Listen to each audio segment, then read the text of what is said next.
Y no avanza.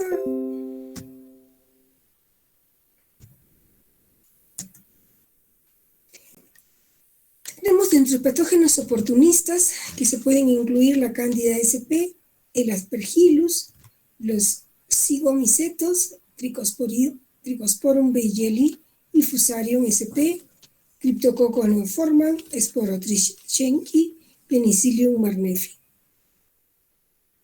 La candidiasis sistémica es un hongo de cándida que puede provocar infecciones sistémicas graves como candidiasis diseminada del tracto urinario, cardíaca, pulmonar, del sistema nervioso central, del peritoneo, del hígado, del vaso, la vesícula, los ojos, etc. Los factores que predisponen a este tipo de cándida son: ¿están viendo bien ahí? ¿Se ve completo? Sí, doctora. Sí, doctora.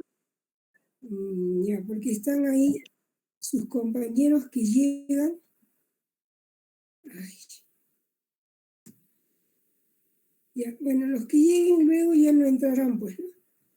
Llegan tarde y nos interrumpen la clase. Las prótesis, los factores que predisponen, estamos diciendo, las prótesis cardíacas, las alteraciones del sistema nervioso inmunológico, inmunológico, como el lupus, tratamiento, inmunosupresores, antibióticos, los corticoides, las maniobras que facilitan la entrada de las cándidas a la sangre, los catéteres, neoplasias, la diabetes, la neutropenia, otros como desnutrición, drogadicción, intervenciones quirúrgicas y quemaduras. Estas candidiasis no son diseminaciones a partir de las superficies, excepto en prematuros, ¿no? Es una oportunista que puede producir la muerte. Métodos poco fiables de pronosticar la enfermedad, ¿no? Se manifiesta con fiebre sin que existan síntomas específicos, se confunde con una infección bacteriana, no existen muchos antifúngicos que puedan hacerle frente. La candidemia es una infección sistémica fúngica que prolifera y afecta órganos y tejidos de todo el cuerpo: riñones, hígado, huesos, vasos, músculos, articulaciones, vasos, ojos, el vaso y los ojos. Típico en inmunocomprometidos. Aquí vemos nosotros las esporas de la cándida, ¿no? Las pseudocifas, los cultivos de células, ¿no? Las esporas del hongo y las clamidosporas que están acá. Aquí podemos ver nosotros las colonias de cándida en agar saburo, ¿no? A 37 grados, ¿no? Y también acá colonias de Cryptococcus neoformans, que ustedes ven son más confluentes que las otras, pero las dos son con gemación. La candidiasis sistémica, el cultivo positivo en sangre u otros fluidos estériles o tejidos biopsiados, se consideran significativos. La lisis o centrifugación es el método más sensible para el aislamiento de la cándida en sangre. Sin embargo, el cultivo positivo de muestras no estériles como esputos, orina, drenajes son de bajo valor diagnóstico. Recordar que la cándida es habitualmente aislado de la boca, vagina y demás mucosas en individuos normales sin candidiasis. Recordar que los hongos y parásitos sistémicos del hombre son en la mayoría de los casos difásicos con un aspecto levarotiforme, cuando invaden tejidos en fase parasitaria o cuando son cultivados a 37 grados centígrados y en forma de micelio o pseudomicelio, cuando se hallan en fase saprofítica a temperatura ambiente en un medio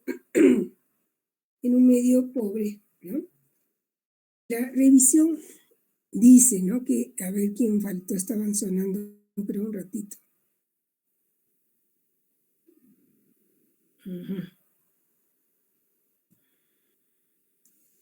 Las infecciones fúngicas graves están en aumento. Las infecciones invasivas por cándida es la cuarta causa más frecuente de infección hematógena nosocomial en los Estados Unidos. Primero tenemos el estafilococo coagulasa negativo, 31.9%, estafilococo aureus en 15.7%, enterococos 11.1% y Candida sp 7.6%. Este fue un estudio que se hizo del 95 al 98 en 49 hospitales de los Estados Unidos. La distribución de las cándidas aisladas con más frecuencia en este estudio tenemos a la Candida albicans a la cabeza, le sigue la Candida glabrata, y la parapsilosis, la Candida tropicalis, la Candida krusei y hay otras especies de Candida.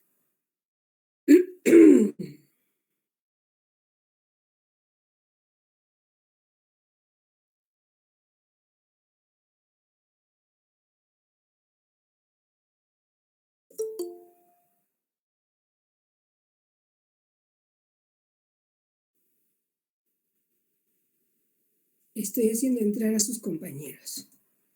La alta tasa de mortalidad asociada a candidemia en un estudio de vigilancia de 3 años de infecciones nosocomiales hematógenas realizada en 49 centros de Estados Unidos, se encontró que el 40% de las personas podían morir por la candidiasis y 25% por bacteriemia. Los factores de riesgo potenciales son los no neutropénicos, insuficiencia renal aguda, nutrición parenteral, fármacos anaerobicidas, uso previo de vancomicina, cirugía previa, catéteres permanentes de 3 luces, los neutropénicos, cáncer, trasplantes, uso de antibióticos anaerobicidas de amplio espectro, uso previo de vancomicina, estado de inmunocompromiso, cirugía y catéteres permanentes. Dentro de estos pacientes neutropénicos con cáncer, las características clínicas principales fue de que ellos tenían historia de antibióticos de amplio espectro durante 2 semanas previas, corticosteroides durante las 2 semanas previas, quimioterapia dentro de las 30 días previos, cirugía abdominal durante los 2 meses previos, hiperalimentación intravenosa en los 30 días previos, 39%, infección concomitante en la semana previa, 63% y presencia de catéter venoso central, coincidiendo con hemocultivo positivo en el 89% de los casos. Si nosotros ponemos un catéter, tenemos que evaluar cuándo se lo tenemos que retirar y no esperar dejarlo ahí por comodidad médica, ¿no? Entonces, ¿es una realidad en la unidad de cuidados intensivos? Sí. Incremento porcentual de las tasas de infecciones sanguíneas entre el 80 y 89.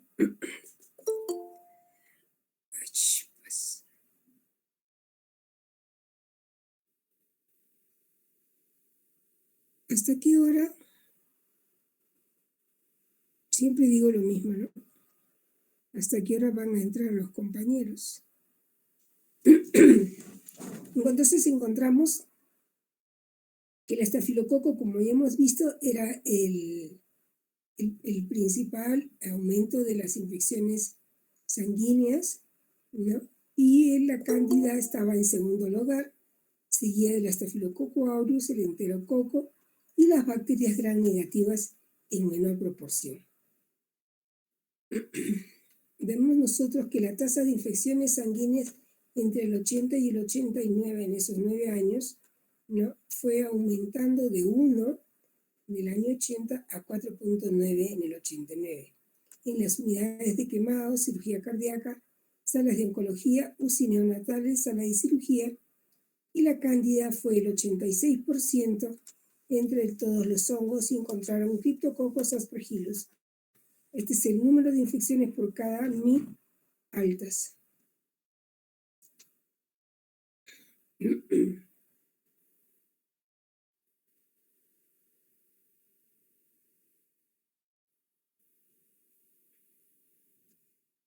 Entonces la candidiasis mucocutánea o candidiasis invasiva, ¿no? Es hematógena y hay candidiasis de órganos profundos. La candidiasis invasiva va a haber candidemia, quiere decir que va a haber una invasión tisular, ¿no? Entonces esta candidemia puede ser igual por catéter, por intestinos, por candidiasis diseminada aguda, candidiasis diseminada crónica y candidiasis de órganos profundos.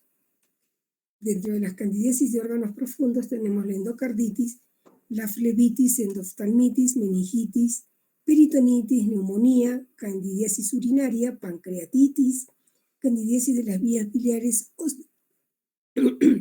osteomielitis y artritis. Perdón, chicos, me voy a traer un poquito de agua que estoy ronca. Un ratito.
¿Quién llegó? Ya, esta es la última.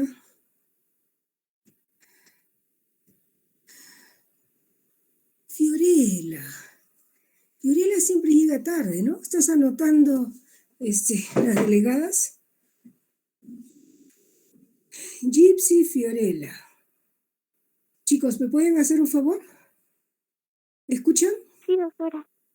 Sí, Sí, le doctora. escuchamos, doctora. Ya. En cuanto a, por favor, ¿podrían hacerle barrita cuando entre Gypsy y Fiorella? ¿Ya? ¿Qué van a hacer? Sí, ¿Aplaudirles? doctora. Sí, doctora. Bravo. Ya, Sí, está. decirle, 1, doctora. 2, 3, ya. Ya. Bravo. Bravo. Llegan tarde. ¿Ya? La última vez Gypsy y Fiorella que llegan tarde porque ya no las vamos a dejar entrar. Gypsy, ¿escuchaste? Sí, doctora. Fiorella. Te están haciendo barra, Fiorella. Muy bien. Fiorella. Ya, Fiorella, ¿escuchaste? No está, ni siquiera entró. Ok. Entonces seguimos. No, justo pues unos llegan temprano y los otros media hora tarde. Entonces estábamos viendo que en la candidiasis invasiva, ¿no? En la terapia nosotros tenemos que tratar de nosotros encontrar la cándida, ¿no? En la sangre. Hay que hacer un buen diagnóstico, hay que ver ese manejo de catéteres, ¿no? Cuando hay peritonitis por cándida, a veces no se piensa que puede haber peritonitis por cándida. Neumonías por cándida, ¿existen o no? ¿No? Entonces tenemos datos clínicos para el diagnóstico, factores de riesgo y el laboratorio. Entonces, cuando nosotros tenemos dentro de los datos clínicos fiebre, el paciente está con antibióticos y el paciente está con fiebre y el paciente está con fiebre y sigue aumentando, hay falla de múltiples órganos y hay que estar pensando en el hongo. Pues ahora no se complican pero no es como hacen en algunas unidades de cuidados intensivos, que de entrada, seguramente va a ser cándida, ¡pac!, le inicia fluconazol. Entonces no se cultiva y no sabemos qué es lo que tenemos. Esa mala praxis no la aprendan ustedes. Fallas múltiples de los órganos, ¿no? De múltiples órganos, la piel, en los neutropénicos, en los adictos y en los niños podemos tener el foco de entrada en la piel. En los datos también tenemos que mirar en la retina, las lesiones cororetinianas blanquecinas con progresiva extensión al vitrio. ¿Acaso le pedimos de rutina de fondo de ojo o se lo hacemos nosotros? No. Antes nosotros hacíamos fondo de ojo como parte del examen físico general al ingreso de un paciente. Y más aún si presentaba fiebre o alguna otra patología. Entonces se tiene que buscar exudados blandos, hemorragias retinianas, manchas de Roth, ¿no? Porque esta endoftalmitis va a conducir a la ceguera de los pacientes, ¿no? Entonces, en el diagnóstico vamos a mirar los factores de riesgo. Hay colonización de múltiples sitios, la hospitalización es prolongada. No, déjalo por si acasito, déjalo un rato más. La familia te dice, no tengo dónde tener a mi familia. Y ahí están los factores de riesgo. Siempre no hay una justificación de la hospitalización. Hiperalimentación parenteral también es un problema de candidiasis, catéteres centrales, uso prolongado de antibióticos de amplio espectro, esteroides y neutropenia.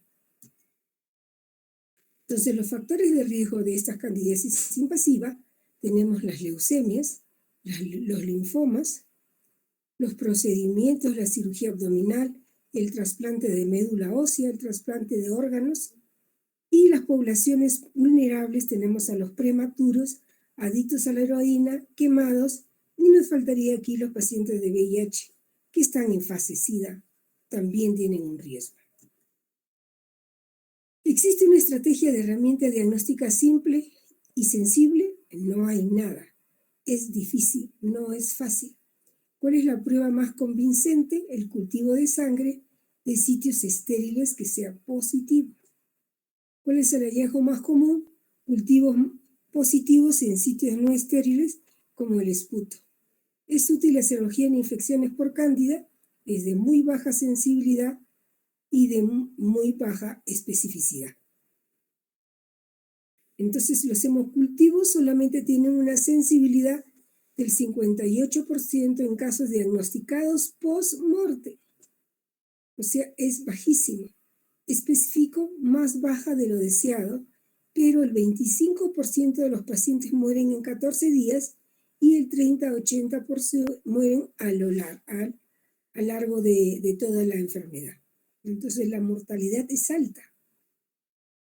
Entonces, ¿qué es lo que nosotros usamos cuando hay una candidemia por catéter? Fluconazol. Paciente estable, no previamente en tratamiento con fluconazol. ¿Ven lo que dicen acá? No previamente en tratamiento con fluconazol. No tenemos que estar dando por si acasito.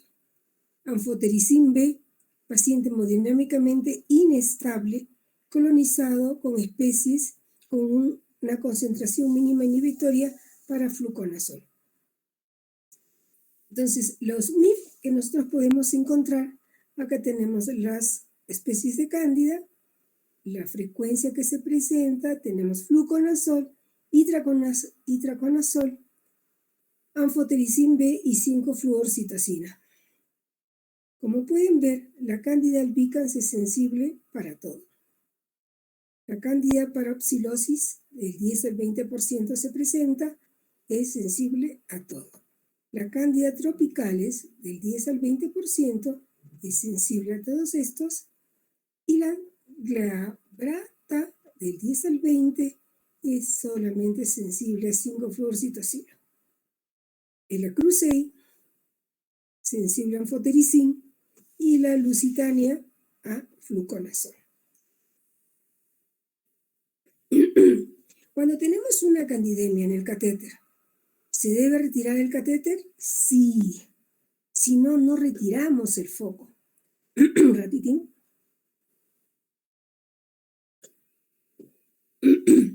Si no se retira el 82% de la infección, va a persistir. Si se disminuye la fungemia de 5.6 a 2.6 días. Se disminuye la mortalidad del 41% al 21%. Y es especialmente para la cándida parapsilosis. ¿Ya? Entonces es importante retirar los catéteres. Ustedes dirán, pero ¿esto por qué lo dice la doctora de fácil? No, porque generalmente le pasa a los pacientes de diálisis. Y los nefrólogos se vuelven locos. ¿Y a dónde lo voy a dializar? ¿Cómo vamos a hacer? ¿No? Peritonitis por cándida. Incluimos la relacionada a la diálisis peritoneal, ¿no? Es la injuria relacionada, la peritonitis relacionada a la injuria del intestino. Esta es difusa, se puede localizar también y producir abscesos, ¿no? Y los otros la han llamado la candidiasis abdominal o intraabdominal, que esta está muy asociada a la diálisis peritoneal cuando no está hecha en forma adecuada con la asepsia, ¿no? Peritonitis por cándida puede haber perforación y contaminación peritoneal, ¿no? 12 casos de ulcus perforado, o sea, úlcera perforada, 2 fugas anastomósticas, ninguno recibió terapia antifúngica, 2 de esas 10 perforaciones fallecieron con un diagnóstico post-mortem de candidiasis peritoneal. Los 2 que tenían fuga anastomótica fallecieron en un diagnóstico post-mortem. ¿Y cuál fue el diagnóstico? Candidiasis diseminada. 40 casos en peritonitis, también de otros 40 casos revisados fatales, ¿no? En el líquido celular peritoneal más cándida, ¿no? 24 casos no se trataron, 24 con evidencia de invasión peritoneal y 9 casos con evidencia de diseminación peritoneal, ¿no? Entonces, mire que la mayoría de los casos había fallecido. El tratamiento antifúngico en estos casos es tratar el líquido peritoneal más cándida, 39 abscesos intraabdominales. La mortalidad fue del 13%, 8 de 63, el 25% de los que tenían, 25% de los que entendían candidiasis diseminada y la mitad de ellos había recibido tratamiento. Porque los otros no se habían diagnosticado, porque estos son diagnósticos post-mortem. Perforaciones recurrentes en pancreatitis, ¿no? Tienen muy mal pronóstico. Las fugas anastomósicas también, ¿no? En las peritonitis postquirúrgicas. ¿Qué pasa con las neumonías? Según el EBIARI, ¿no? El 25 pacientes fallecen en la UCI que están en ventilación más de 72 horas. El 40% tenía cultivos positivos a cándida y el 8% tenía una evidencia histológica de neumonía. La cándida coloniza con frecuencia el tracto respiratorio. El valor predictivo de un cultivo de esputo o un lavado bronquial para cándida es bajo. Solo 54 casos inequívocos han sido reportados en la literatura, ¿no? 2/3 de ellos fueron con diseminación hematógena. La neumonía por respiración o primarias ocurren rara vez y se asocian más a hemorragias, neoplasias y coinfecciones. Factores que predisponen a la infección: la granulocitopenia, la disfunción celular inmune, la disfunción humoral inmune, el daño de la barrera anatómica, fenómenos obstructivos, la disfunción del sistema nervioso y otros. Las leucemias y linfomas. El 15% de las leucemias de los adultos es leucemia linfoblástica aguda, pero es la más común en niños. En ellos las tasas de curación llegan al 60%. Las no linfoblásticas agudas es más difícil de tratar y la remisión sin enfermedad a los 5 años es del 25% en adultos y 45% en los niños.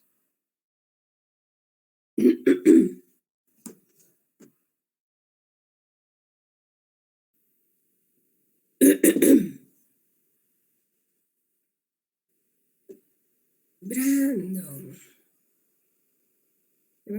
¿Entró o no entró? Sí, entró. No le han hecho barra a Brandon. Dice barra para Brandon. Bravo, bravo. Bravo.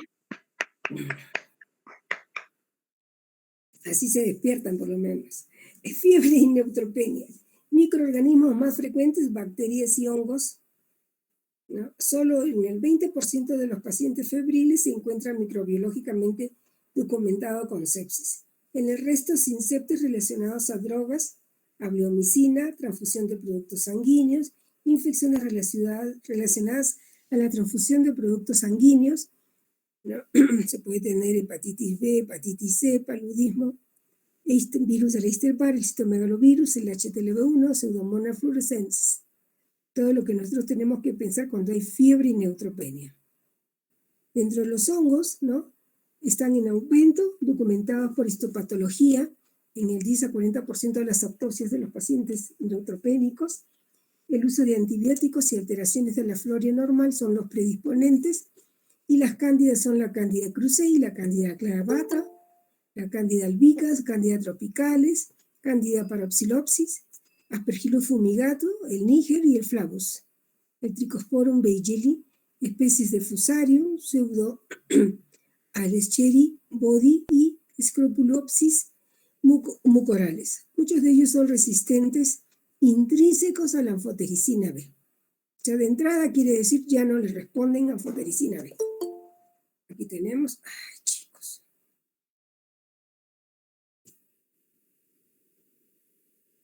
Recién va a entrar, no había entrado.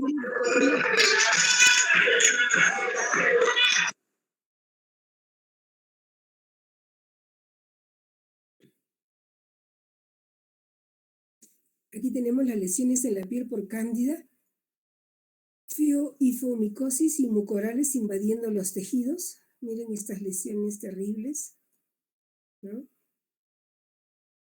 La toma de muestra, la escarificación o hisopado de esas lesiones, se hace un examen en KOH al 40% de las escamas, ¿no? Observación microscópica, se va a encontrar levaduras con o sin pseudomicelios.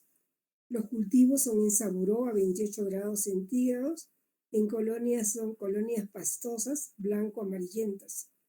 La identificación bioquímica y morfológica para la determinación de la especie. Ahí tenemos a las levaduras, todas ellas bonitas. Las cándidas, mira, de esta lesión han tomado esta cándida. La granulocitopenia se considera granulopenia cuando el recuento absoluto está por debajo de 500 por microlitro. La incidencia de infección es mayor y más grave cuando el recuento es menor de 100 microlitros. Neutropenia, más rápida la declinación, más incidencia de la infección. A mayor duración de la granulocitopenia, mayor incidencia de infección. La fiebre y la neutropenia es una emergencia infectológica. En el hospital, por ejemplo, en el 2002, el Almenara, Rebagliati, Hospital Edgardo Rebagliati Martens, reportaba 45 casos de cándida, Hansenula anómala 34, cándida parapsilosis 33, cándida tropicales 25, cándida lipolítica 10, Cryptococcus neoformans 5, cándida lusitinae 4, Trichosporum beyeli 1 y otras cándidas 36, de 193 casos que encontraron ellos. Muy bien, ¿cómo vamos a tratar nosotros a esas cándidas?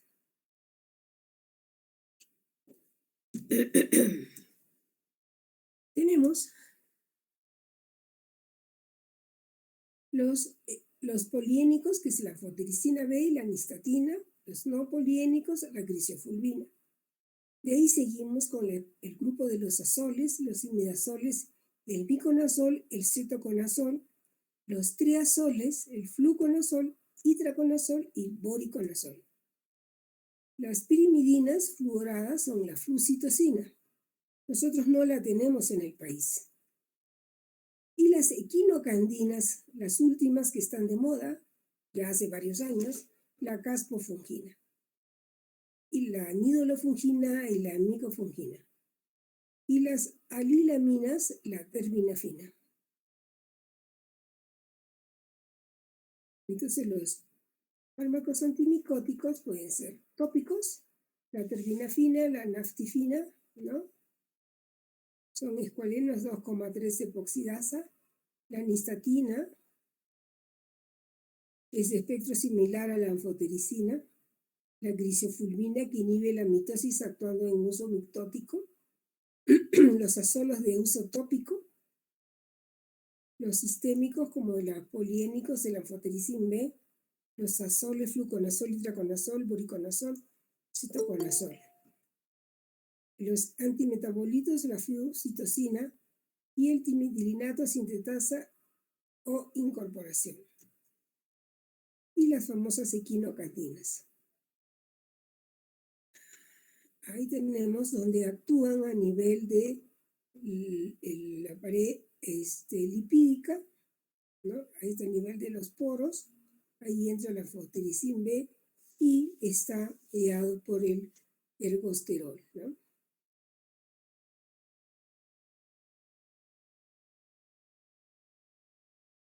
Tenemos la unión del ergosterol de la membrana. El espectro tenemos la cándida es de absorción endovenosa, ¿no? Con una unión a las proteínas del 90%, el Cryptococcus neoformans, rápido pasaje a los tejidos, unión al colesterol del hígado, vaso, pulmón y los riñones, baja penetración al líquido cefalorraquídeo y es de en un 2 a 4% nada más. Todo esto es como es, por si acaso, la anfotericin B, si no lo mencioné. ¿Ya? También actúa en el aspergillus, tiene un tiempo de vida media de 15 días, ¿no? Valores plasmáticos no se alteran por deterioro renal hepático o hemodiálisis. Y la degradación en tejidos es lenta, eliminación biliar 15% y renal 3%. Esta de la lenta eliminación es importante porque a veces el anfotericin, por eso cuando uno lo administra, tiene que ir sumando dosis.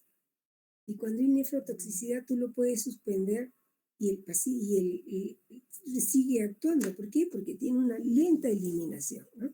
Entonces, vemos anfotericin B actúa contra Candida sp, Cryptococcus neoformans, aspergillus, micosis endémicas, hongos filamentosos emergentes, mucormicosis y Sporozoa chenki.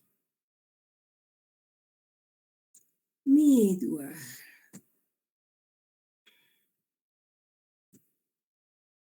Ok. Entonces tenemos dentro de los efectos adversos de la anfotericin B, durante la infusión, fiebre y escalofríos, puede haber tromboflebitis y podemos tener necrosis tisular. La nefrotoxicidad es hipocalcemia e hipomagnesemia. Y tenemos que evaluar creatinina y urea y nos va a dar anemia normocítica normocrónica. Estuvimos comentando en la práctica que los chicos no me creen. Y yo les decía que cuando el paciente recibía anfotericin B, generalmente los pacientes de leishmania, que son personas que están, desde el punto de vista general, estables, ¿no? Le damos chocolate. Porque el chocolate tiene magnesio. Entonces el anfotericin produce hipomagnesemia. Y eso ayuda también la hipomagnesemia a que el potasio se salga de la célula. Entonces le damos magnesio. Y por lo tanto le damos chocolatitos, que es rico. Entonces, ¿sabe cómo hemos estado conversando con todos los grupos? Nosotros tenemos que tratar de llegar al paciente. Tenemos que saber las cosas científicas para poderlas poner en fácil. No me saltó, ya. Entonces, las indicaciones que tenemos de la anfotericina B es la candidemia y o candidiasis invasiva en inmunodeprimidos, meningitis o endocarditis candidiásica, meningitis criptococócica, aspergilosis invasiva, infecciones graves por histoplasma o coccidioides y plastomisis, profilaxis en infecciones micóticas en trasplantados del pulmón en aerosoles, infecciones por cigomicetos y hongos filamentosos. En la neutropenia febril. No crean que no soportan los pacientes. Hemos estado tratando a pacientes con neutropenia febril y que el hongo estaba ahí. Le hemos dado anfotericin B y los pacientes van bien. Entonces, el mecanismo de acción de los azoles, ahora nos estamos pasando los azoles, es que inhiben la enzima 14D desmetilasa, impide la conversión del lanosterol en ergosterol y altera la permeabilidad de la membrana plasmática y acumulación de peróxidos. Entonces ahí tenemos cuáles son los azoles.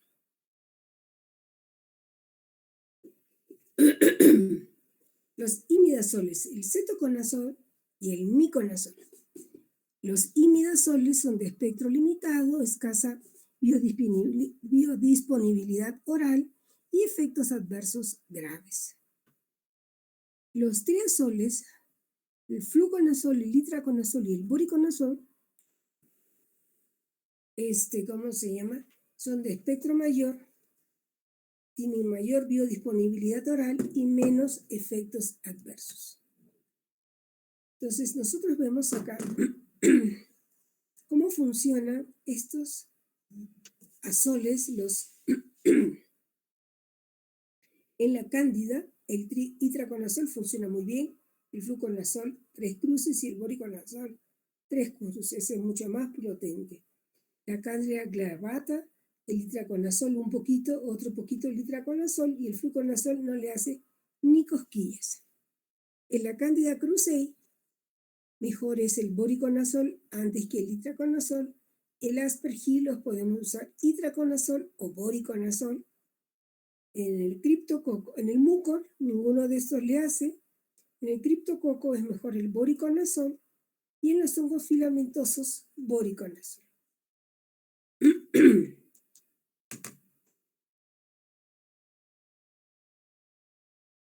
Acá tenemos cómo funciona la molécula desde el imidazol. El fluconazol es un triazol. Esto tiene una necesidad de pH bajo para su absorción. Sí, no en el fluconazol. Unión a las proteínas, 84% es del imidazol, 12% es triazol. La vida media en horas es 3.38 y el fluconazol 25 horas. Principio del mecanismo de eliminación es una vía de transformación hepática y el fluconazol es de excreción urinaria. Inhibición de la síntesis de hormonas esteroideas, sí, mientras que el fluconazol no tiene inhibición de las hormonas esteroideas.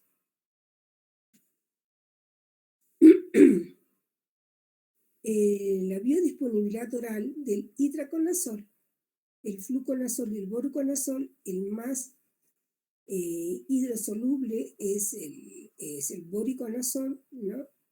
Y entre un 90, más allá del 90%. Tiene muy buena biodisponibilidad oral, tiene un pH, es neutro en pH ácido.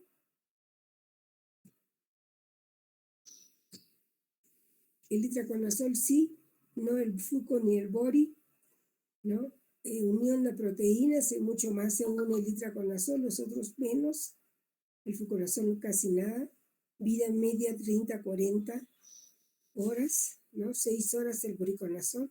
Pasaje en el líquido cefalorraquídeo, el fluconazol es el que mayor pasaje tiene que los otros dos, siguiéndole el boriconazol. La eliminación es metabolismo hepático, eliminación de por ese metabolito activo, renal sin metabolizar y metabolismo hepático por el cromo P450.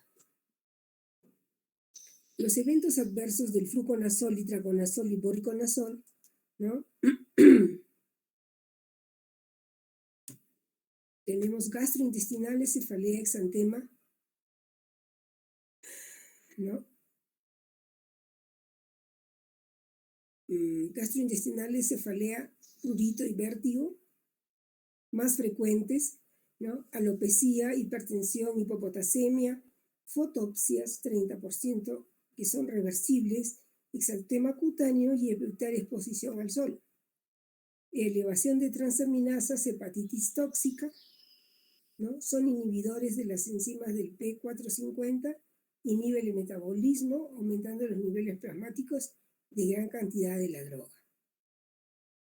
Y tiene interacciones con isoniazida, hipoglicemiantes orales, anticoagulantes orales y sidobudina.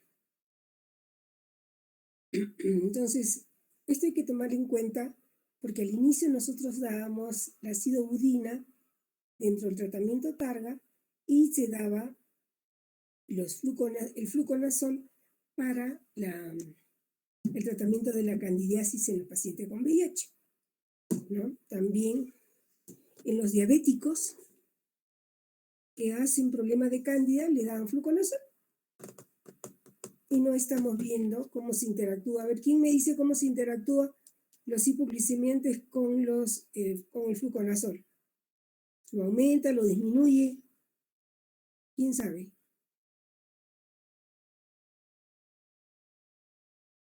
Chicos, aunque sea, miren en su...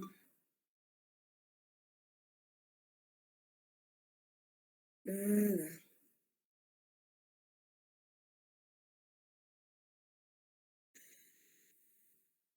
Nada, no dicen nada. ¿No les he estado diciendo en la mañana a los del grupo que bajaran su Medspace? Ahí en el Medspace le ponen, por ejemplo, fluconazol. Lo estoy haciendo en este instante. Fluconazol. ¿Quién lo estaba bajando en la mañana?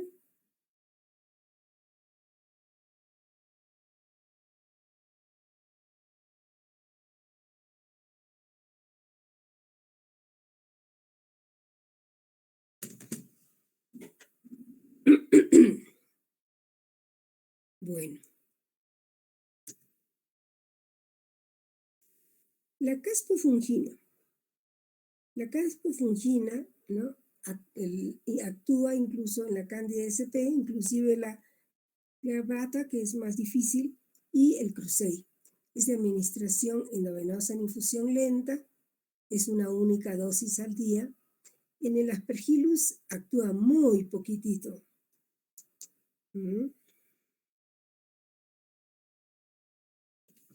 Estoy buscando mis interacciones. A ver qué antidiabético oral vamos a ver.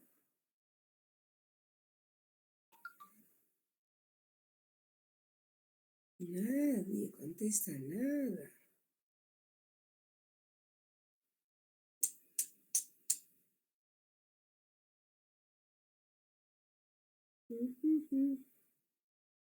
Como ustedes no quieren hacer clase, yo me entretengo sola, pues acá mirando. Ya les voy a contar a los que puedan escuchar. Estoy buscando la glibenclamida, que es lo más frecuente. Acá está.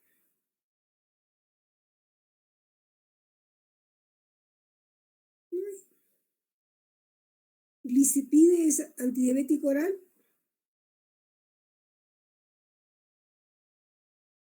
Chicos.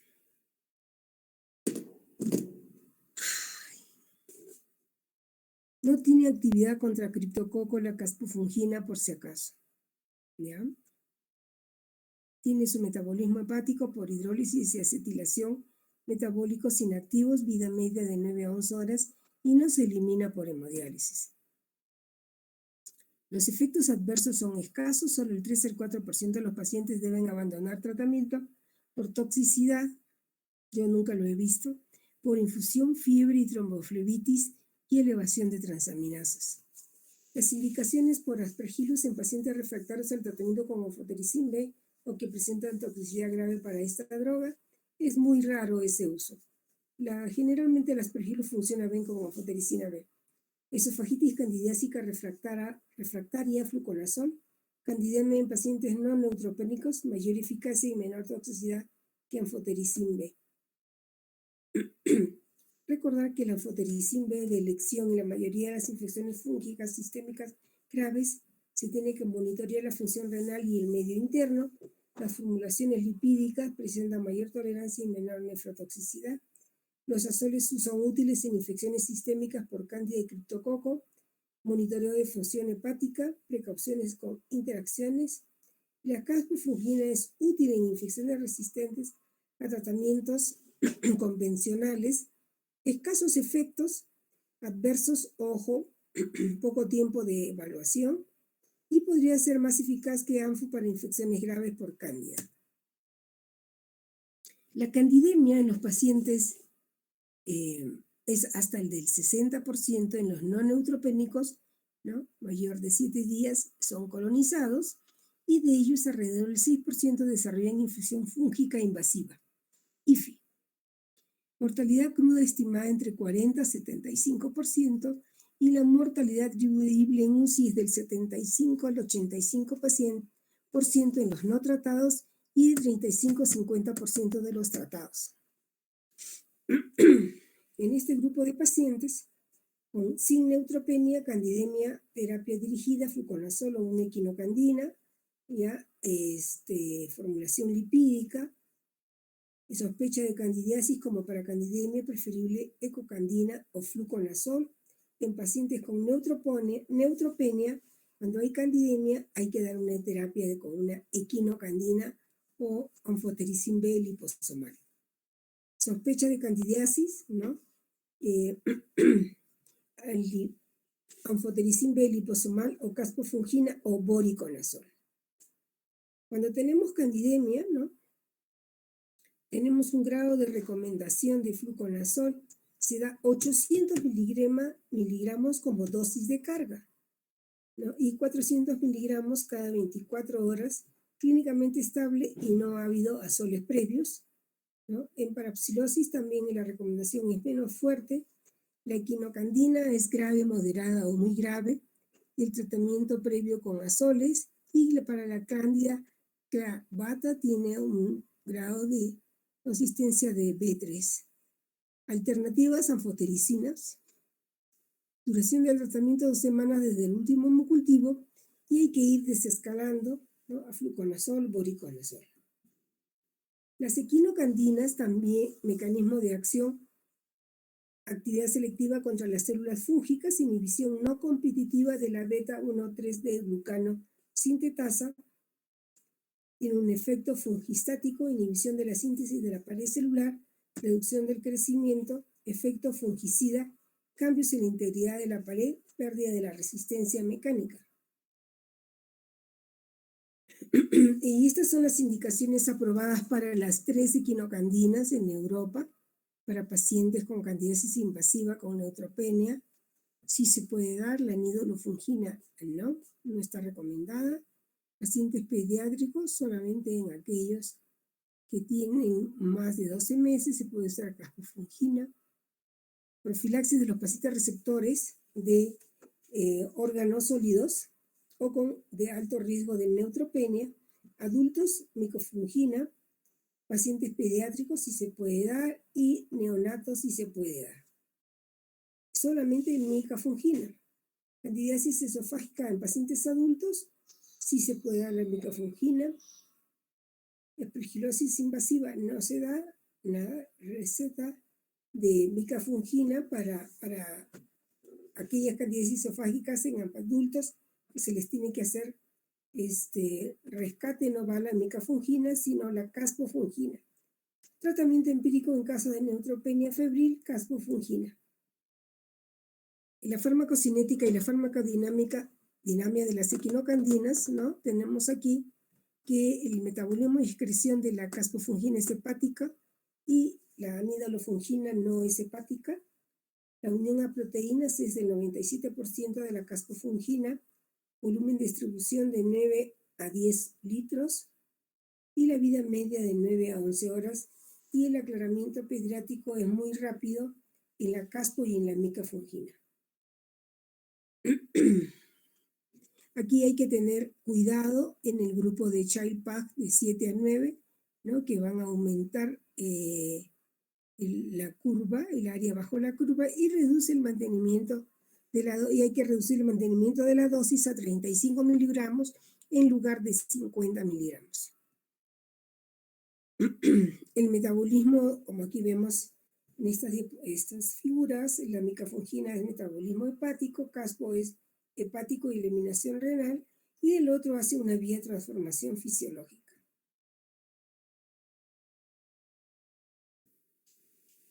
El aspecto de la actividad antifúngica en las cántidas,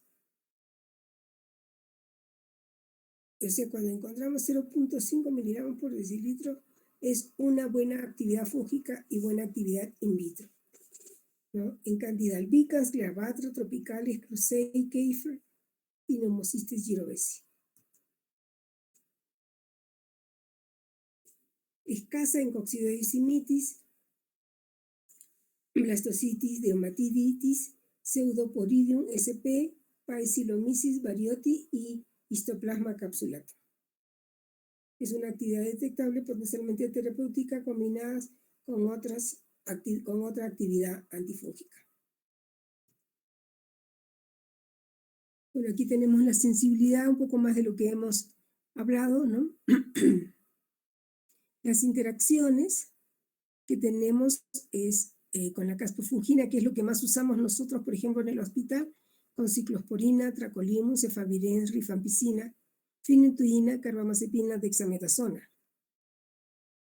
Precaución cuando el peso es más de 75 kilos, cuando la alúmina es menos de 2,36, cuando se usa metilprednisolona, ¿no? Y en la nidolofungina hay que tener cuidado con el metronidazol, porque podemos tener el efecto disulfiram. Otros efectos adversos de las equinocantinas: hipotensión, rash en relación a la velocidad de infusión. Se recomienda menos de 1.1 miligramos por minuto. La micafungina nos va a dar leucopenia, neutropenia, anemia, fiebre, rigidez, alteraciones hidroelectrolíticas. Rara, puede haber anemia hemolítica, puede haber en animales y en ratas ha habido mayores efectos adversos, ¿no? Toxicidad testicular en los animales. La anidolufungina, alteraciones de la coagulación, convulsiones, en un caso aumento de creatinina, hipopotasemia. La caspo, fiebre muy frecuente, anemia, leucopenia, eosinofilia, trombocitopenia, alteraciones de la coagulación, hematuria y alteraciones hidroelectrolíticas.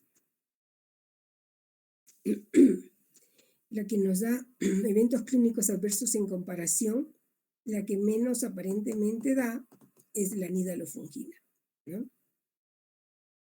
Eventos en relación al laboratorio, la caspofungina no va a dar el mayor aumento de transaminasas, bilirrubinas, hemoglobina, ¿no? Que en los estudios que se encontraron. La incidencia de interrupciones de tratamiento debido a reacciones adversas y daño hepático asociado al tratamiento antifúngico varía mucho. El riesgo de interrupción del tratamiento debido a las reacciones adversas es del 10% para anfotericin B y traconazol, mientras que es del 2.5 al 33.8 para fluconazol, caspofungina y micafungina. La eficacia clínica, nosotros tenemos que si hacemos una comparación, ¿no? Vemos acá para los diferentes autores, ¿no? La que tiene mayor eficacia aparentemente es en este estudio 39 de 109, ¿no? La equinocandina con el comparador que fue casi igual, y acá la micofungina versus anfotericin, obviamente. Y en esta que fue con anfotericin liposomal, la eficacia fue similar en ambos grupos, ¿no?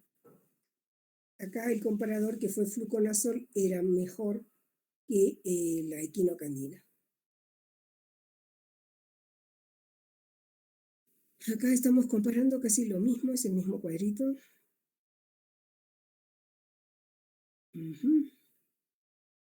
Las diferentes series. Entonces, ¿qué es lo que nosotros vamos a dar? Aquí vamos a encontrar que hay la resistencia a equinocandinas es mutaciones en la subunidad FKS1P por el glucano sintetasa, aparece durante el tratamiento, suele relacionarse con una concentración mínima inhibitoria alta previamente, suele ser cruzada, y aunque no siempre se muestra resistencia de grupo. Efecto paradójico podría relacionarse con fracasos terapéuticos. La que menor efecto paradójico tiene es la nidalofungina. Actividad sobre los biofilms. El 65% de las infecciones en relación con formación de biofilm, sobre todo Candida albicans y paropsilosis. La paropsilosis generalmente se mete en esta candida se mete en las diálisis, en los catéteres de las diálisis peritoneales. No hay diferencia significativa en cuanto a la mortalidad. Los SIMS de Cándida, ¿no? Es de acuerdo a la flora, la sensibilidad. La caspofungina nos puede dar mayores SIMS, puede haber aparición de resistencias por mutación. Estas mutaciones suelen ser cruzadas. La nidalofungina parece ofrecer un mejor perfil de seguridad. Hay efectos adversos, interacciones no hay ninguna, ajuste de dosis no precisa y parece ofrecer ventajas porque actúa sobre el biofilm.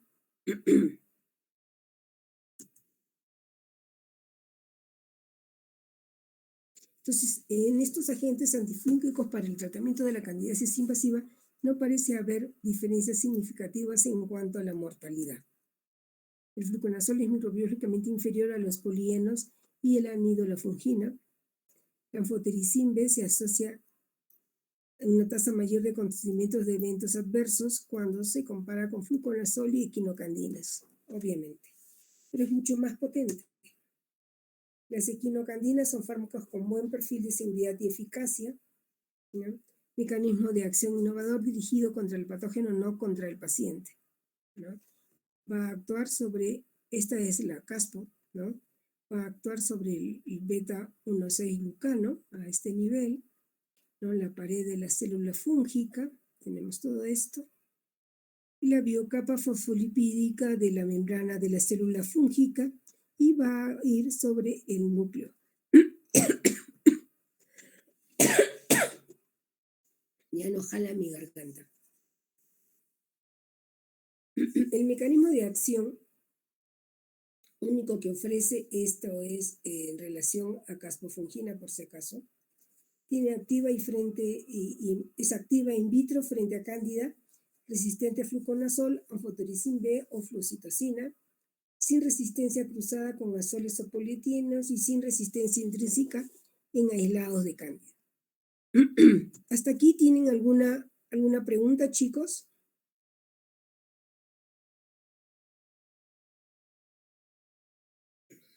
Doctora, mencionó usted acerca de lo que es, cuando hay la infección, se tiene que retirar el catéter.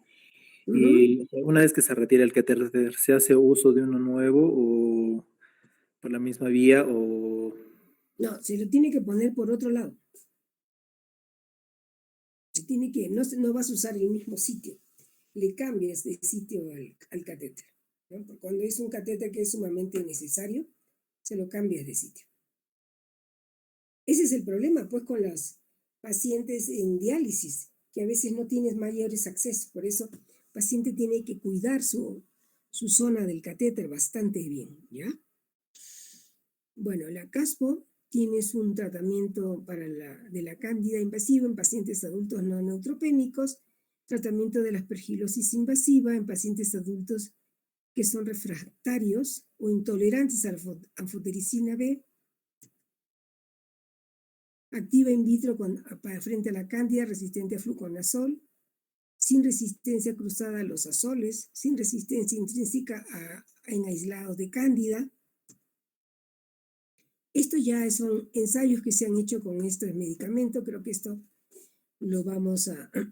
porque aquí comparan la eficacia de caspofungina con la anfotericin B en pacientes con candidiasis invasiva y en el subgrupo de pacientes con candidemia, ¿no? Entonces ellos están comparando este estudio comparativo multicéntrico aleatorizado doble ciego, comparar la proporción de pacientes tratados con caspofungina con respuesta clínica favorable y valoración microbiológica favorable en el momento de interrumpir el tratamiento antifúngico endovenoso con la de pacientes tratados con anfotericina B, todos mayores de 18 años, ¿no? Y todos neutropénicos. Entonces tenían 114 pacientes, 92 con candidemia en el grupo de caspofungina, igual al otro lado, ¿no? Se empezó con una dosis de carga de 70 miligramos por día, el primer día, y de luego 50 miligramos por día.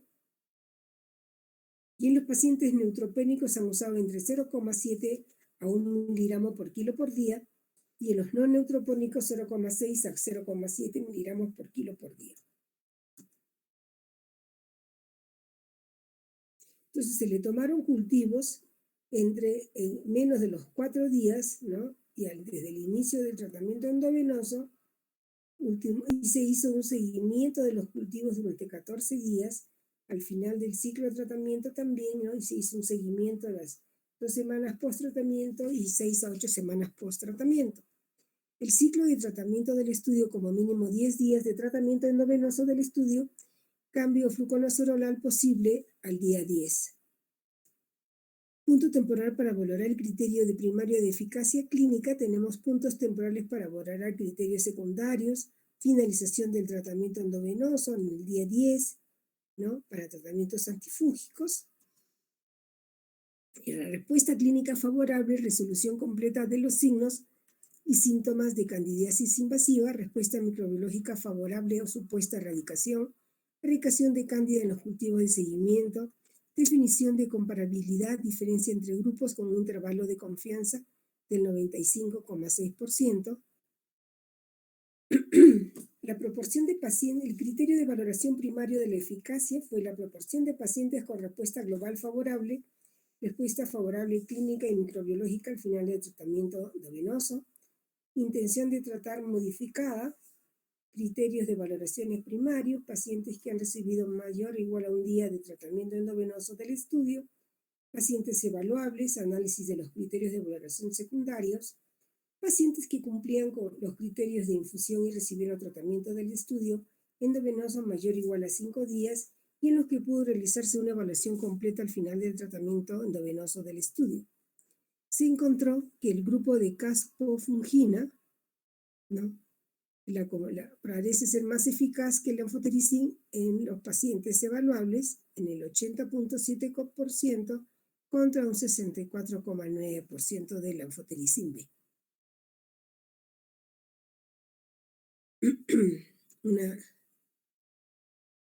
Esta es una eficacia similar en la candidemia, ¿no? Esta fue en pacientes evaluables en total. Esto fue en los que tenían candidemia, fue del 72.5 contra el 62.5. El tiempo hasta que tuvieron los cultivos negativos, la caspofungina es este amarillo y el otro son las rayitas, ¿no? Entonces, hasta que tuvieron un cultivo negativo, ¿no? Entonces, más o menos van parejos, ¿no?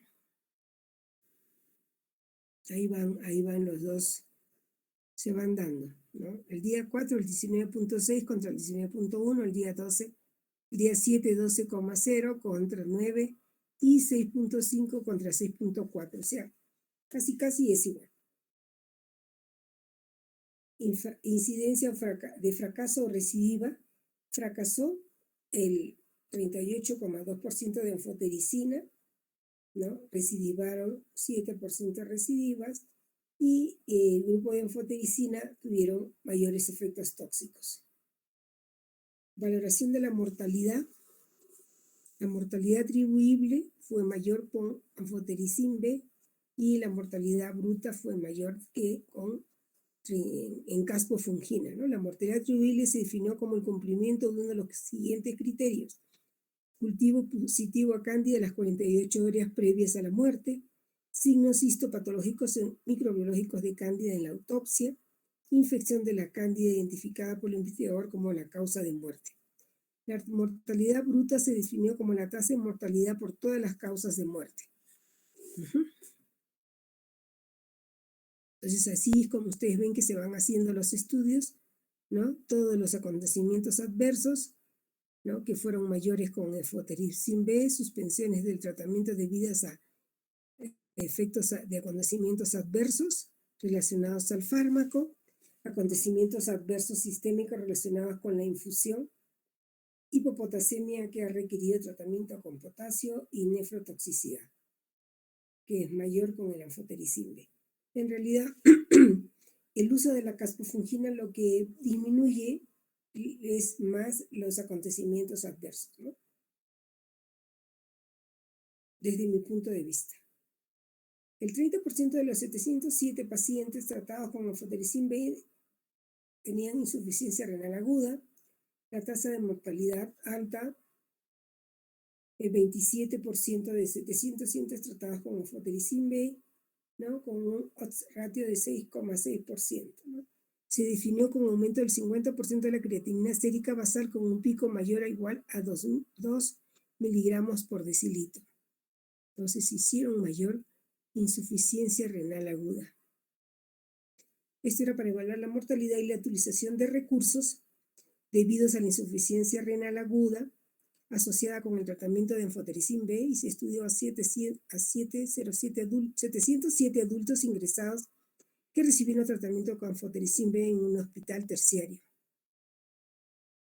En otros estudios se ve que la caspofungina ofrece un perfil de seguridad y tolerabilidad favorable, seguridad global evaluable en 876 pacientes, 394 pacientes incluidos en estudios de fase 1. La mayoría de los pacientes con infecciones producidas por cándida tenían problemas médicos graves subyacentes como neoplasias malignas, hematológicas o de otro tipo, cirugía mayor reciente o VIH. En un estudio clínico realizado en pacientes con candidiasis orofaringea o esofágica, la caspofungina demostró un perfil de tolerabilidad comparable al de fluconazol. En un estudio clínico realizado en pacientes con candidiasis invasiva, caspofungina demostró un perfil de tolerabilidad superior al del anfotericin B. Y en un estudio abierto no comparativo de aspergilosis, caspofungina mantuvo su perfil favorable. Interacciones farmacológicas mínimas, no es un inhibidor del citocromo P 450, no produce interacciones antagonistas como anfotericin B o hidroconazol. Se ha utilizado con fármacos inmunosupresores como tacrolimus, iomicofenolato y ciclosporina A.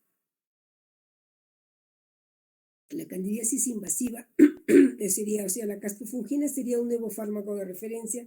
Ya no está tan nuevo, pero es lo que más encontramos acá. Caspofungina es comparable a anfotericin B, parece ser superior a anfotericina B. Candidemia caspofungina es comparable, para mí sería comparable. Tiene un mejor perfil de seguridad y tolerabilidad, eso sí, ¿no? ¿Preguntas, dudas?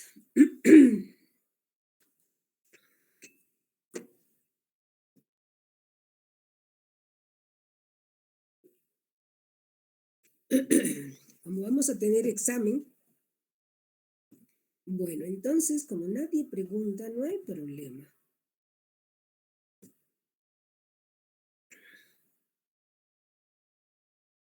Deme un minutito que voy a llegar. Hoy día vamos a estar micóticos.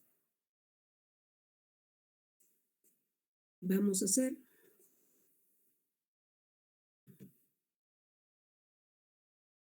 ¿qué hongo quieren? Aspergillus.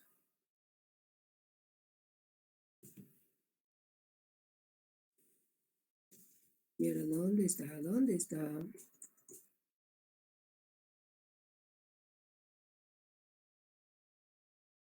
Siempre se me pierde. Acá está.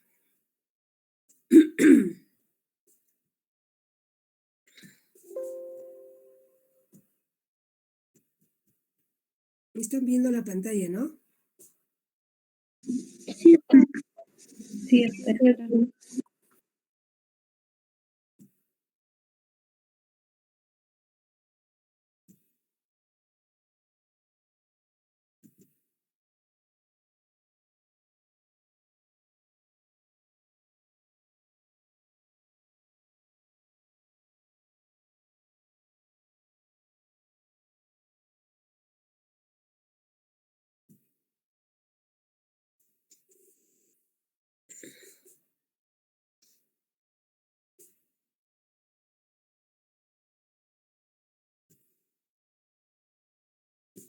Ya. Vamos a tomar agua.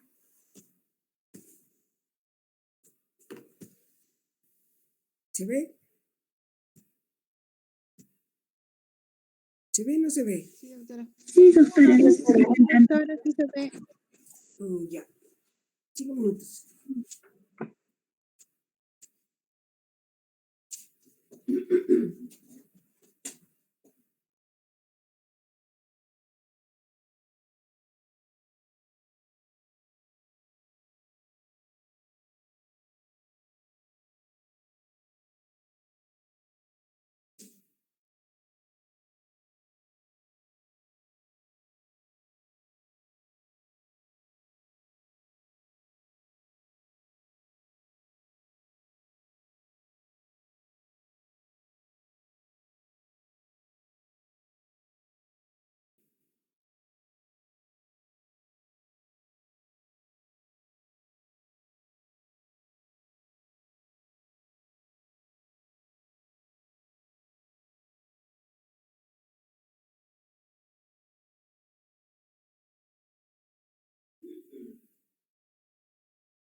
Ok.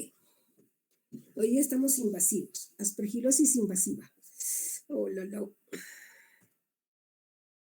Ustedes, si no piensan en aspergilos, se les va a pasar.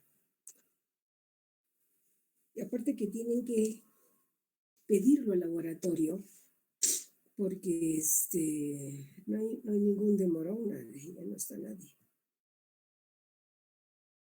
Porque muchas veces puede crecer un hongo y el laboratorio lo desestima como contaminante porque nadie se lo pide.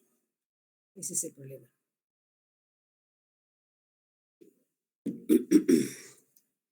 La aspergilosis. El aspergilos es un reservorio de ubicuidad. Hay más de 200 especies de distribución universal en el ambiente, en el agua, en el aire, en el suelo, en las plantas y la materia orgánica en descomposición. Son algunas patógenas: el fumigatus, el flavus, el níger, el terius, el clavatus, el nibens, el nidulance. Se adquieren por inhalación y por esporas. Recuerden eso, todos los hongos se adquieren por esporas. Entonces, desde los honguitos de las uñas, ¿no?, que no lo piensan y no tratan a la pareja y se contamina la otra persona y a largo plazo va a tener hongos también. Así que revisen a sus parejas, chicos. Si tienen hongos, denles tratamiento, no se peleen. Se produce por inhalación de esporas contenidas en el aire, por lo que los senos paranasales y los pulmones son los de mayor frecuencia de presentación. Estas infecciones repetidas de los senos paranasales y la garganta y esas amigdalitis crónicas, si van en pacientes que tienen problemas de inmunosupresión, esta aspergilosis puede ser un proceso invasivo. Hemos encontrado aspergillus en pacientes que tenían problemas de otitis. ¿No? Entonces tenemos aspergilosis invasiva, micetoma, aspergilosis necrotizante crónica y aspergilosis broncopulmonar alérgica. El 37% son formas invasivas. Ahí tenemos un aspergiloma encontrado en el pulmón de un niño con leucemia, ¿no? Y acá tenemos la bola fúngica. Todo este edema con esta parte central, ¿no? Tiene una elevada mortalidad en las formas invasivas, que es de más del 75%, y tiene que haber una sospecha clínica para dar un tratamiento precoz. De los 456 autopsias, ¿no?, que se hicieron, el 11% son micosis invasivas y el 70% son aspergilosis. Qué bonito, miren al hongo. Una belleza, ¿no? Lindo, todo negrito. Aquí están las hifas. Aspergillus fumigatus en un alvéolo, tinción de plata, metenamina de Grocock. Ahí ven acá está el honguito y acá está su capuchoncito, su corona. Acá hay otro, y otro, y otro, y otro, y otro. Sospechar en pacientes que tienen neutropenias prolongadas, tratamiento esteroideo prolongado, trasplante de pulmón y médula ósea, neoplasias hematológicas, quimioterapia en pacientes con SIDA con CD4 bajo. Creo que hemos visto en clases un par de casos de pacientes con leucemia linfocítica aguda, que es lo que generalmente va a tener aspergillus. Y a una paciente la han operado, ha salido bien de su hongo, y la paciente está en su casa. Se le dio primero anfotericin B, después le han hecho la cirugía, y de ahí voriconazol, y la paciente está en su casa. Pero la otra niña falleció, una niña de 16 años, con una leucemia. Entonces vamos a tener consideraciones pulmonares, multifocales, abscesos, necrosis, nódulos, vasculitis, infarto pulmonar, hemorragias, 20% de presentación extrapulmonar, y es una diseminación vascular. encontramos una paciente con problemas que tenía una, ¿cómo le llaman? No llegaba a ser una leucemia, pero sí tenía un síndrome mielodisplásico, así lo dijeron los hematólogos. Y en un cultivo le encontraron a la señora en la garganta Aspergillus. Se creció una colonia negra y dijeron, es una contaminación. Y de ahí volvió a crecer la contaminación y después la señora hizo un cuadro invasivo de aspergilosis y progresó su proceso de fondo y murió. Entonces, dentro de las extrapulmonares tenemos el sistema nervioso central, los senos paranasales, endocarditis, pericarditis y miocarditis, osteomielitis y artritis séptica, enoftalmitis y queratitis. También tenemos presentaciones cutáneas, peritonitis, gastrointestinal y esófago, hepática, abscesos y colangitis y compromiso renal. Aspergillus fumigatus en un alveolo, tinción de plata, ya lo habíamos visto, ¿no? Entonces sospechar en neutropenias prolongadas más fiebre. Ahí está el honguito. Identificación rápida en los pacientes que requieren tratamiento. Los pacientes con lupus también lo tienen, ¿no? Tenemos un paciente con lupus. Clínica más radiología y tratamiento antifúngico. Huésped de riesgo, hay que hacer screening y tomografía de tórax y marcadores.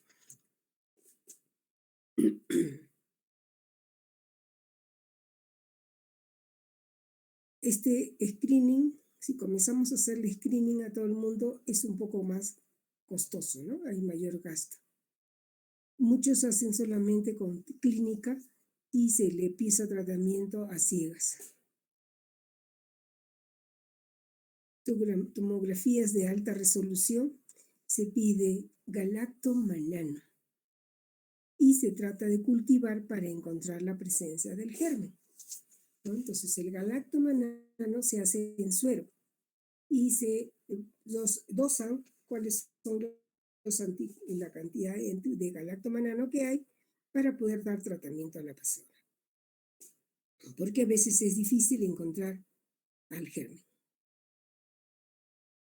La tomografía es de alta resolución, el 79% va a ser con hallazgos multinodulares, el 94% al menos un nódulo, el 61% al menos un signo del halo, a diferencia del Zygomycetus fusarium, que el Pseudosporidium y Pseudomonas aeruginosa y nocardia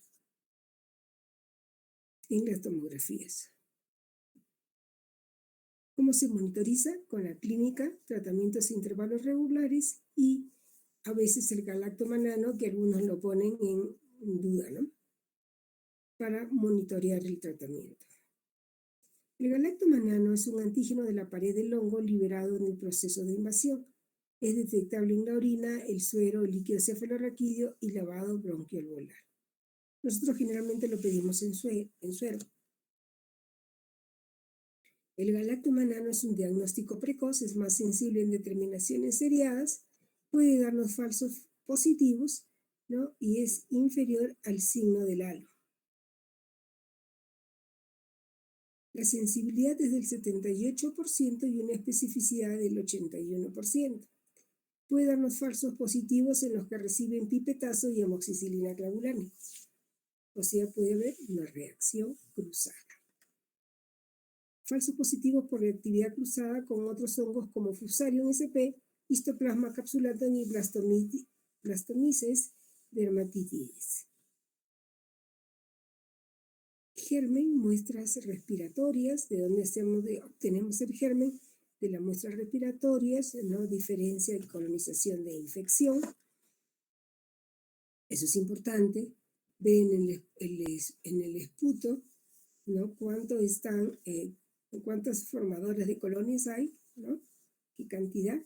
No trivializar la presencia de Aspergillus en muestras respiratorias. Entonces, cuando uno lo encuentra, por lo menos debe de comentarlo. Si tú no le pones, ¿qué es lo que pasa normalmente? Tú no le pones que estás buscando una cosa como un hongo de este tipo al de laboratorio. El laboratorio lo encuentra y como nadie le dijo nada, lo bota. Porque no sé, porque puede ser un contaminante y lo bota a la basura.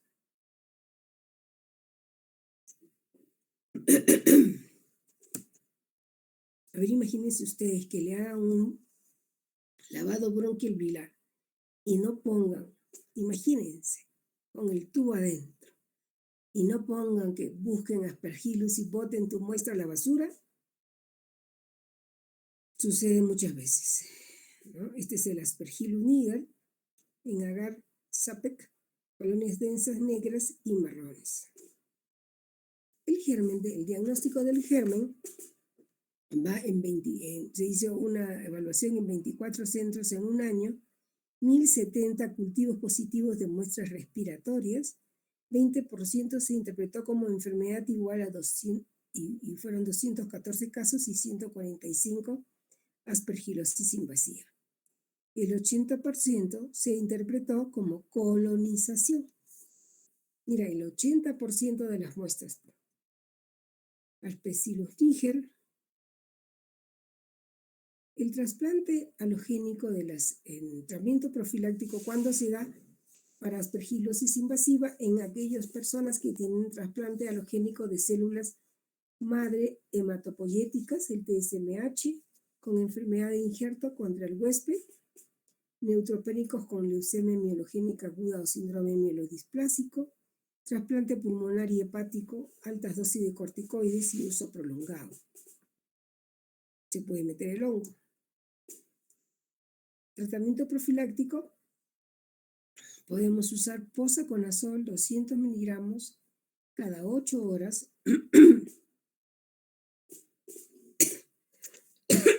Ratito.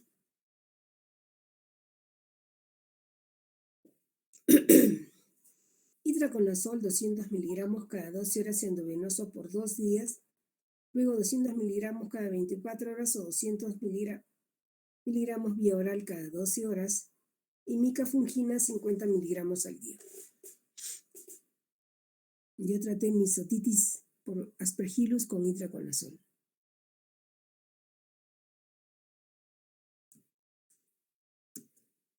La aspergilosis pulmonar invasiva, el voriconazol 6 miligramos por kilo endovenoso cada 12 horas por un día y luego 4 miligramos por kilo endovenoso cada 12 horas, luego 200 miligramos cada 12 horas, vía oral. La isavuconazonium sulfato, ¿no? Se puede dar 372 miligramos endovenoso cada 8 horas por 6 dosis y luego 372 miligramos vía oral o endovenoso diario. En la aspergilosis pulmonar invasiva, caspofungina solo responde el 50%, no se recomienda como monoterapia. Tratamiento combinado con voriconazol más amidalofungina disminuye la mortalidad.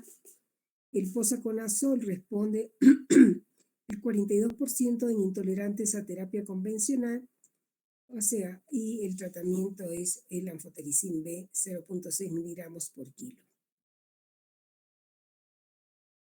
El posaconazol 200 miligramos cada 6 horas, inicialmente luego 400 miligramos 2 veces al día, vía oral cuando se estabiliza el paciente. El anfotericin liposomal a 3 miligramos por kilo por día endovenoso, anfotericin B desoxicolato 0.6 miligramos por kilo por día, itraconazol 200 miligramos endovenoso o 200 miligramos vía oral, voriconazol 6 miligramos por kilo endovenoso cada 12 horas por un día y seguido de 3 miligramos endovenoso cada 12 horas. Creo que lo habíamos comentado en alguna vez en la clase con los chicos, con algún grupo.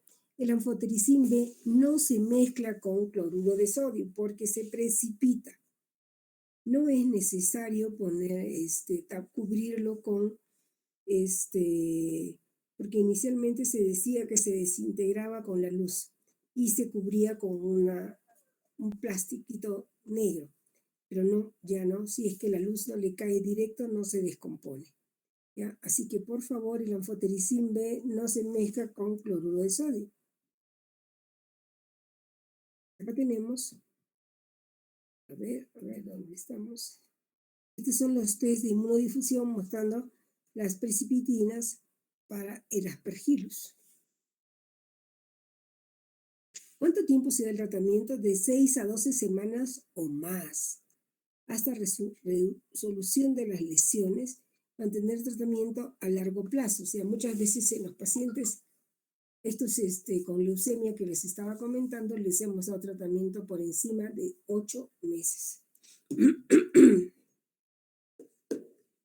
Aquí tenemos los halos de inhibición, ¿no?, del Aspergillus, del voriconazol, perdón, ¿no?, de Aspergillus fumigatus y de Candida krusei, ¿no? Acá está el diámetro de zona, 45 milímetros, y acá tenemos 36 milímetros. En el medio de Müller-Hilton, que es glucosa metil, y discos de voriconazol, ¿no?, que se lee la lectura a las 48 horas. ¿Alguna pregunta? ¿Comentarios?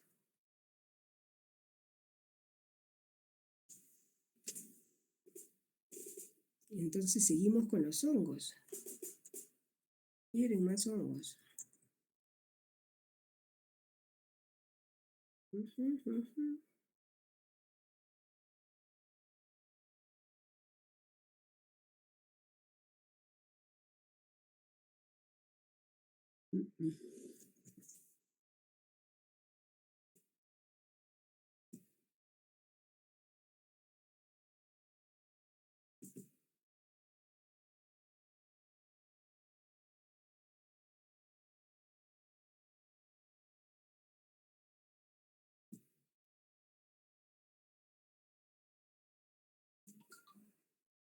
¿Se dejó de presentar? Sí, doctora. Sí, doctora. Ni reclaman, se está despertando, Jacqueline.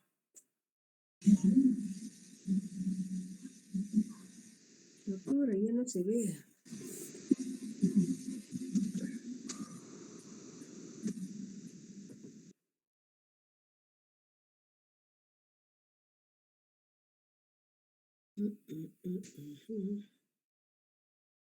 Oh.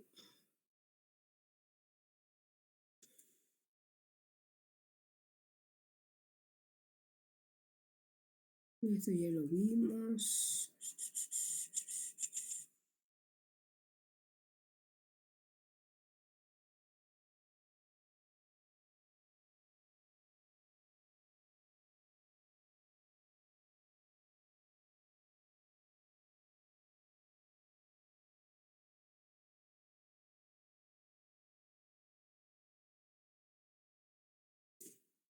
Y ya está. Este ya está.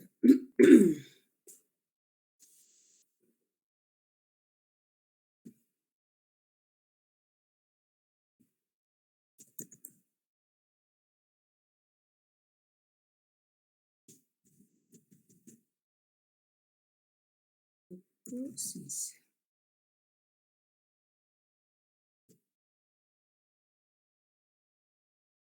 pues sí, creo que se me borró.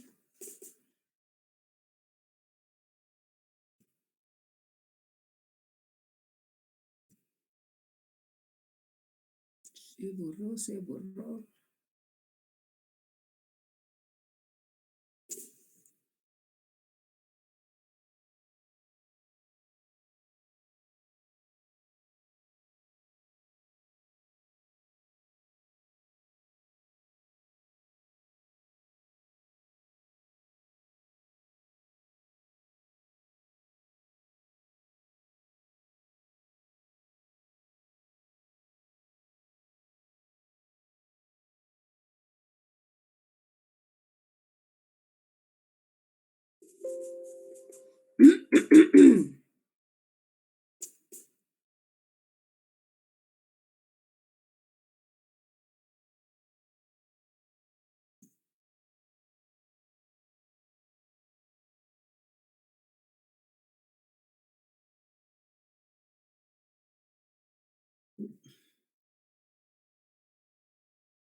Bueno, no las he completado de traducir, así que vamos a quedarnos ahí, chicos.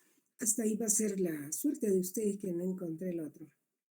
Ya lo dejamos para la siguiente vez. El examen va a ser hasta acá nada más. ¿Ya?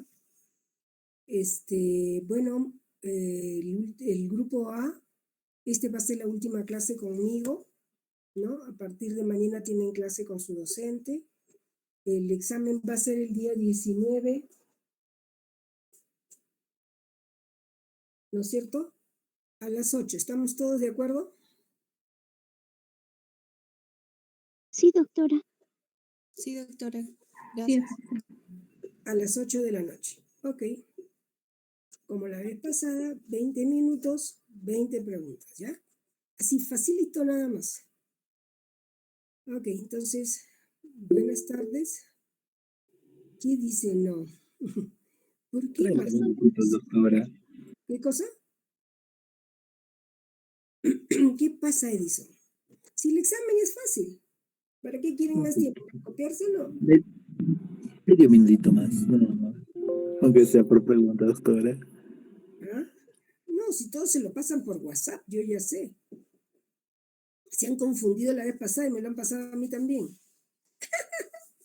¿No se han dado cuenta que me han pasado el examen? ¿Copiones? Mejor voy a dejar de grabar. Ya no voy a decir más nada. Doctora, disculpe, ¿nos podría pasar las diapositivas, por favor? No quiero. Ya, lo voy a poner. Está puesto. Está puesto en el aula. Si no las he puesto, las voy a poner. ¿Ya? Gracias, doctora. Ya, mayor tiempo me pide Marcelo Cáceres. Muy bien. Entonces va a ser 25 minutos. Ya, listo, para que no discutas. ¿Ya? Así que para que cada uno se concentre en su examen y porque van a hacer casos clínicos, por si acaso. La gran mayoría de las preguntas, ¿ya? Porque que no se copien, para que estudien. Entiendan una cosa, que ustedes tienen que estudiar para saber, no para pasar. Cuando estén delante de su paciente, y se los repito en todas las clases, cuando estén delante de su paciente no va a saber qué hacer. Y muchos están perdidos en el espacio, chicos, ¿eh? Bueno, no sé. Hasta mañana. Nos vemos. Gracias. doctora. Hasta mañana, doctora. Gracias, Gracias. doctora. Gracias, doctora. Hasta luego, doctora. Gracias, doctora. Ya, a las 8, el examen a las 8, ¿no es cierto? Así lo pongo. Sí.